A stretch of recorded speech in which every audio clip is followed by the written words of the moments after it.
Cheska POV. Habang papunta kami sa bahay niya, kakaiba at tahimik na Floyd Russo ang nakita ko. Talagang kakaiba sa usual niyang ugali. Mainit ang kamay niya sa tuhod ko sa buong biyahe. Hinihimas-himas at minsan ay may kasama pang pagpisil. Gusto kong ganon. Pakiramdam ko ay lalo kami nagiging mas malapit dahil sa simpleng display of intimacy. Minsan niya lang inaalis ang kamay mula sa hita ko para kunin ang kamay ko at halikan ng marahan. Wala siyang sinasabi. Kaya naman, lalo lang akong nagtaka. Kadalasan ay magkwento si Floyd. Pinag-uusapan namin sa sakyan ng mga nangyari sa kanya-kanya naming araw sa opisina. Kanina sa restaurant, malinaw ko nakitang apoy sa mga mata niya. Parang may liwanag na nagmumula sa loob. Alam kong hindi posible, pero sa ganung paraan ko lang mailalarawan ng nakita ko. Pagdating sa garahe, siya na nag-unbuckle ng seatbelt ko. Binuksan niyang pinto ng kotse at inalayan ako sa pagbaba. Mahigpit niyang kinawit ang braso sa bewang ko habang naglalakad kami papunta sa main door. Parang ayaw niya na akong bigyan pa ng pagkakataon na umatras pa. Tahimik pa rin kami habang paakyat sa silid. Pero may kakaibang tensyon sa pagitan namin. Tahimik ang buong bahay, wala akong nakitang staff na umaaligid. Kaya dumating kami. Hindi pa naman ganon kalalim ang gabi. Malamang ay nasa staff room na sila dahil inutos ni Floyd. Sa bahay na ito, siyang batas at nasusunod kaya posible nga yun. Pagpasok namin sa dining area, sinabi niyang maghintay ako doon dahil may kukunin daw siya. Alam kong kobyertos yun dahil dinig kong kalansing ng silverwares. Habang nasa kusina siya, nanatili akong nakatayo sa kinaroroonan ko. Bumalik siya dalang isang pirasa ng chocolate tart, 2 tinidor at pinakapansin-pansin, isang bote ng chocolate syrup. Hinawakan niyang kamay ko at dinala ako sa rooftop terrace. Anong plano mo, mahal ko? Tukso ko. May idea na ako pero ayaw kong pangunahan siya at ayaw kong masirang anumang plano niya para sa amin ngayong gabi. Kung may bagay akong natutunan mula sa pakikipagrelasyon ko sa isang Floyd Russo, yun na yung maging pasensyosa. Impatient ka masyado, mahal? Just asking. Nagkibit balikat pa ako. Hinayaan ko siya. Kung ano man ang nasa isip niya ngayon, sigurado kong ikakatuwa ko yun. Kapag involved ang paborito naming dessert, isa lang ang ibig sabihin. Mapapalaban ako. Siyempre, hindi ako aatras at hindi rin ako magpapakabog. Mabuti na lang at lagi akong handa. Sexy and matching underwear na suot ko. Natutunan ko na rin maging laging handa kapag nariyan si Floyd dahil maraming pwedeng mangyari kapag kaming dalawa na lang. Nakakabighaning tanawin. Mga ilaw ng lusod at parang umaabot sa kawalan. Nakikislapan. Parang nagpapaligsahan ng gabi sa bahay niya. Paano ba naman kasi abala kami sa ibang bagay kaysa house tour? May pool gourmet area at malaking mesa na gawa sa kahoy. Pinatay niyang karamihan sa mga ilaw. Pagkatapos ay lumapit mula sa likod ko. Mainit ang hininga sa tenga ko. Ready ka na bang kumain ng dessert, mahal ko? May sinabi ka kanina. Binigyan mo pa ako ng options. Sabi mo pwede mong kainin sa akin ng tart. Gusto ko yon. Kaso may twist. Gusto ko may chocolate syrup. Marahan niyang hinawi sa leg kong buko. Saka dahan-dahang ibinaba ang zipper ng turquoise na damit ko. Dumulas ang tela mula sa balikat ko hanggang sa bumagsak ito sa sahig. Walang kalapit na bahay kaya hindi na ako umangal. Pinakamaganda ka sa lahat ng babaeng nakita ng mga mata kong ito. Bulong niya. And you know what's crazy? I know you are mine. Nakasuot ako ng black lace bra and panty at 3-inch strappy heels. Tumagal ang tingin niya sa bawat detalye bago niya maingat tinanggal ang pagkakabit ng lace ng bra. Dumampi ang kamay niya sa balat ko sa bawat galaw, dahilan para manginig ako na matanggal ang huling hook. Gumuhit ang daliri niya mula sa tiyan ko, pataas sa kruba ng lace bago tuluyang inalis ang sagabal. Francesca Moretti, you are the sweetest, bulong niya. At kapag may chocolate, wala ka ng kapantay. Ang natitirang bahagi ng gabi naghalo sa init, tawanan at mga bulong. Nakalimutan na namin ang dessert para sa isa't isa. Pagsapit ng Lunes ng umaga, matapos ang isang weekend na puno ng ligaya, kasama si Floyd, si Liam at ang mga kaibigan namin, abala si Floyd sa pagtatali ng tie niya sa apartment ko habang tinatapos ko naman ang makeup ko. Ang gwapo niya sa light gray na suit, kaya naman hindi ko mapigilang titigan siya.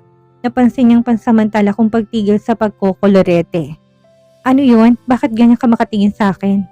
Oo na, alam kong gwapo ko, tukso niya. Kasi gusto ko na sanang tanggalin yung suit mo. Walang pag-aalinlangan kong sagot Ngumisi siya ng abot tenga. Pwede naman pero masyado na akong sabik pumasok sa trabaho ngayon. Today is a very special day. Ah, ganon. At bakit naman? Kunwari kong tanong.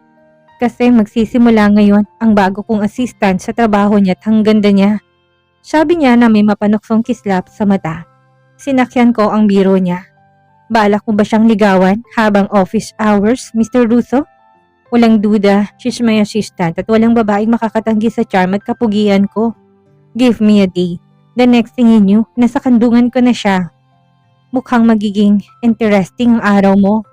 Oh, you have no idea. Sagot niya bago ko biglang hinalikan sa labi.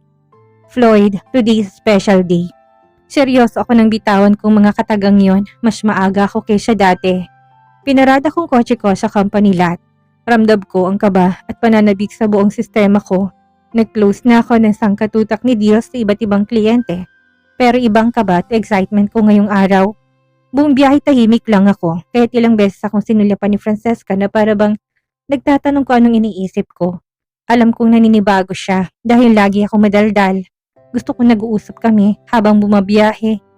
Hindi lang para pantanggal bagot, kung hindi para mas lumalim pang koneksyon naming dalawa. Today I was silent at gaya na nakasanayan namin, pinagbuksan ko siya ng pinto. Hinawakan kong kamay niya, hinila siya palapit at saka hinalikan. Isang simpleng halik pero para sa akin ay sapat na muna yon ngayon. Babawi na lang ako mamaya sa bahay. Ang saya ko na pumayag kang bumalik at magtrabaho ulit kasama ko. Sabi ko, I mean, every word I said. Ngumiti siya, hinalikan ako muli at sabay kaming nagtungo sa elevator. Today is a good day. Wala akong nakikitang dahilan para hindi maging magandang araw na ito para sa amin ni Francesca. Kung saan nandito si Arabella, alam kong siya ang pinakaunang matutuwa sa pagbabalik ni Francesca sa Russo Company. Kung narito si Arabella, malamang ay siyang punong abala para sa araw na to. Ganun pa man, nagawa pa rin niya na maging bahagi ng araw na ito sa pamamagitan ng video calls. Si Arabella pa rin ang nagplano at si Hugo ang executioner ng mga planong yon. Kagabi pa lang ay magka-text na kami. Sinabihan ko si Hugo na ipunin ang lahat ng nasa executive floor sa reception area para i-announce ang pagpabalik ni Francesca sa opisina. Ang mga renovation na tinapos ni Jackie noong Biyernes ay eksakto sa imaheng nasa isip ko. May talento talaga siya sa pagbibigay buhay sa isang lugar. At sabik na akong makita ang reaksyon ni Francesca. Wala nang dating opisina niya.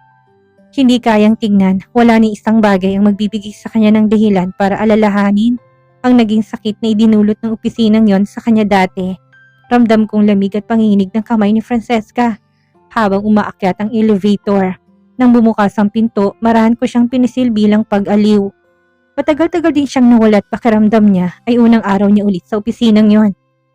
Pagbukas ng elevator, maging ako'y nagulat sa nadatnan namin. May pa-banner at tarotot sila. Mainit ang pagbati ng maliit na team sa executive division maliban kay Rubilin na parang makakahiwa ng salamin ng titig habang nihiyakap si Francesca ng iba. Nanatili lang siyang nakatayo sa sulok, nagmamasid at nakikiramdam. Pagkatapos ng pagbati, nagsalita ako. Everyone, salamat sa mainit na pagtanggap ninyo muli kay Miss Moretti. Alam kong narinig niyo ng tungkol sa confidential data na na-leak mula sa computer niya na naging dahilan ng kanyang abrupt termination dito. But we never stop. To be fair, nagkaroon ng malalim na investigasyon. Natuklasan ng IT na wala siyang kasalanan, in-access ito ng malayuan at hindi pa rin kilalang tunay na may sala. This is a fact. Miss Moretti is proven innocent. Ang mahalaga, bumalik na siya at mahalagang bahagi siya ng kumpanyang ito. At dahil alam kong napapansin na ninyong pagiging malapit namin, tinaas ko magkahawak namin kamay na may ngiti. Gusto kong ipaalam sa inyo na pinatawad niya na ako. We are happily in a relationship now. At malapit na kaming magpakasal. Nagpalakpakan at nagsigawan ng congrats ang lahat. Sumigaw pa si Jackie ng mabuhay ang bagong kasal. Habang namumula naman si Francesca sa hiya. Nang magsialisan ng iba pagkatapos ng maliit na salo-salo. Sina Hugo, Josh, Jackie at Rubilin na lang naiwan. Hindi mo ba ako babatiin, Rubilin? Tanong ni Francesca sa kanya na may bahagyang hamon sa ngiti. Hindi ka ba masaya na inosente ako? Siyempre naman, kaya nga ako nagpahuli kasi. Marami pang bumabati sa'yo kanina. Masaya ako na bumalik ka, lalo na at nagawa mong kalimutan ang lahat na nangyari sa'yo dito. Matamis pero matalim ang tono niya. Niyakapan niya si Francesca at may binulong dito. Ngumiti lang si Francesca saka lumapit kay Jackie para yakapin to, na lalong nagpaasim ng mukha ni Rubilin. Hindi niya inakalang magkakilala ang dalawa, nagawa pa nga niya magkalat ng chismis sa opisina na type ko si Jackie. Sa palagay ko ay napahiya siya dahil halata naman na close ang dalawa. Halika na mahal, dadalhin na kita sa opisina mo. Sabi ko't muling hinawakan ng kamay niya. Pagbukas ko ng pinto, nakita kung paano kumislap ang mga mata niya. Pinalitan ni Jackie ang madidilim na kasangkapan ng light wood. Nilipat ang desk para mas makitang tanawin.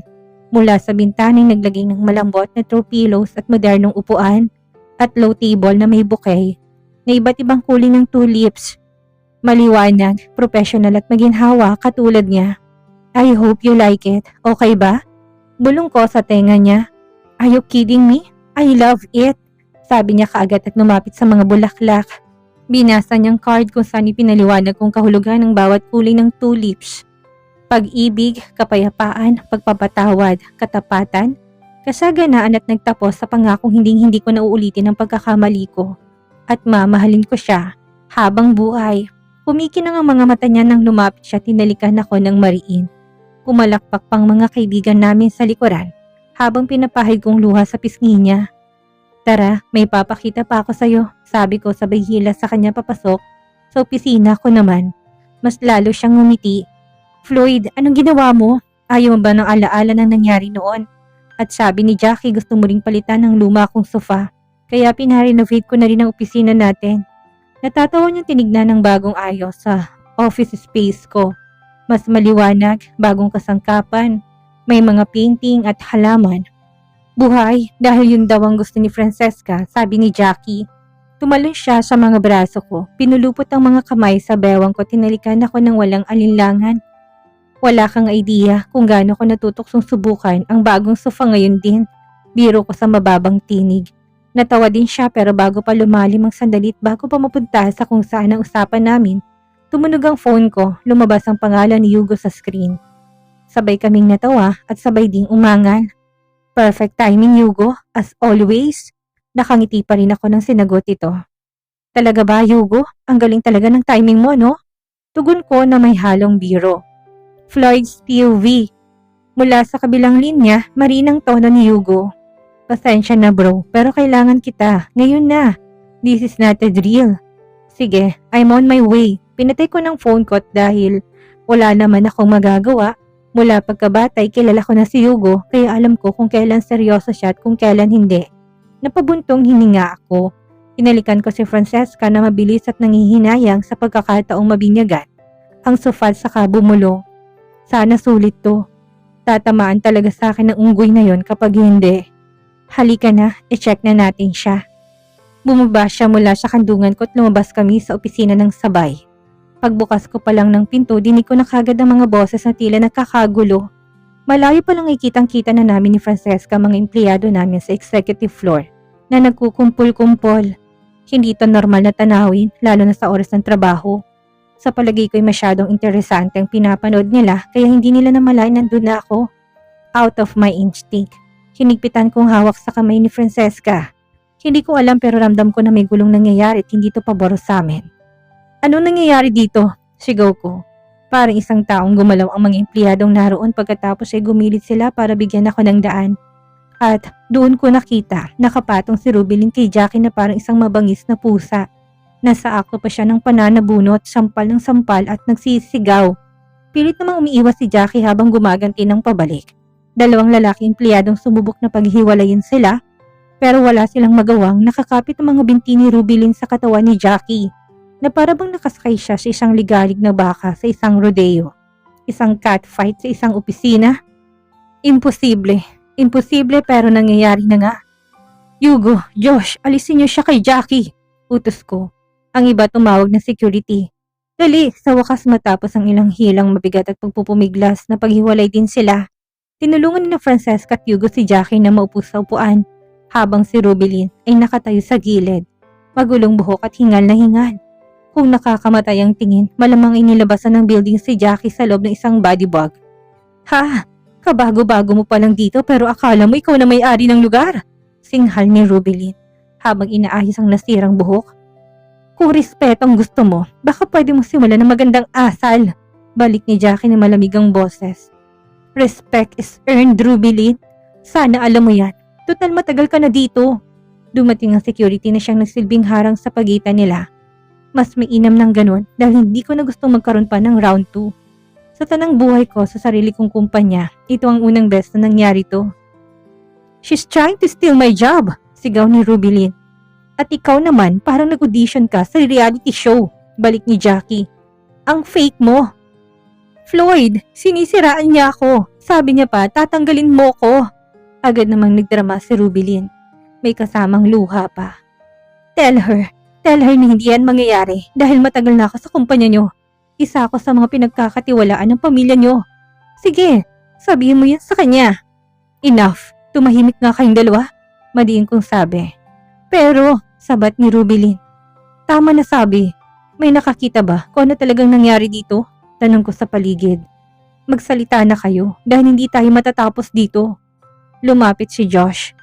Sinabi ni Jackie na i-renovate niya ng reception bukas. Nandito ako kaya alam ko. Biglang nagalit tong si Rubilin. At sinabing siya dapat ang magdesisyon kasi mas matagal na siya dito.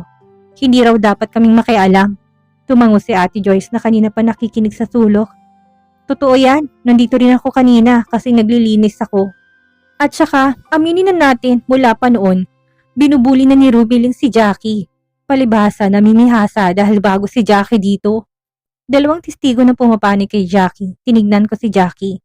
Magulong buhok, gusot ang blouse at may galos sa braso at maliit na hiwa sa labi. Si Rubilin, nigas-gas wala siya. Kahit na alam kong kakayahan ni Rubilin bilang boss nila. Dapat akong magpakita ng neutrality. Hindi ako dapat pumanik kaagad sa isa kung hindi pa ako nakapagtanong para patunayan na tamang isa. Jackie, sinaktan mo ba si Rubilin? Ikaw ba ang unang sumugod? Hindi sir, pinipigilan ko lang yung mga palo niya. Siya pong lumapit at umatake sa akin. Nasa desk ako nang mangyari yon. Gusto mo bang magsampa ng reklamo? Hindi na po. This time hinarap ko naman si Rubilin. Tapos na tayo dito. You are fired. Gross misconduct. Aayusin na ng HR ang paperwork. By the end of the day, pwede mo nang kunin ang severance pay mo sa finance. Ano? Naniniwala ka sa kanila? Natural magkakampihan ng mga yan. Hindi mo pwedeng gawin to, sigaw niya. Pwede at ginagawa ko na. Security, ihatid niyo siya palabas. Effective immediately. Dinala siya ng security papasok ng elevator. Sinundan sila ni Josh at Ate Joyce bilang mga saksi. Nagabot ng yelo si Hugo para kay Jackie habang kinuha naman ni Francesca ang first aid kit. Nakasandal ako sa reception desk at nakapamewang. Sige Jackie, anong totoong nangyari? Tanong ko. Gumiti siya ng pilya. Gusto mo naman siyang mawala, ang ginawa ko lang naman talaga. Bali pinush ko lang, natawa ko. Ibig mo sabihin inasar mo hanggang sa sumabog? Yap, hindi ko hayaang lapitan niya si Francesca ngayon nandito na siya ulit. Unang ginawa niya dumating ka, tinawagan si Mr. Andres para mag-report. Natawa ko ng malakas. Baliw ka talaga, kawawa si Jaime sa'yo. Umiling si Hugo na may ngiti. Na-sense ko na yon kanina, masyado kang tahimik. May binabala ka na pala. Well, kung akong unang umatake, may bala siyang laban sa akin. Paliwanag ni Jackie. Kaya lang pikon siya. Jackie, take the day off. Hindi, bumalik na si Francesca dito kaya magtatrabaho ako. Napangiti ako, solid talaga sila. Sige, pero sasabihin ko muna kay Jaime ang nangyari. Bago makarating kay Danica to. Siguradong magwawala yun. Sus, ako nang bahala sa kanya. Sagot niya at tumayo. Ngayon, excuse me muna, kailangan ko ng salamin. Dahan-dahan lang. Magpa-check ka na muna sa clinic para sa gasgas mo. At Jackie, salamat. Sagot ko ang lunch. Para sa inyo. No, para sa buong grupo nyo. Paglingon ko kay Hugo, sabi ko, tara, ikwento natin kay Josh ang nangis niya. Sakto namang dumating si Josh mula sa HR. May halong pagkamausisang mukha niya dahil alam niya na may na-miss talaga siya. At alam ko na mas lalo pa siyang matutuwa sa maririnig niya.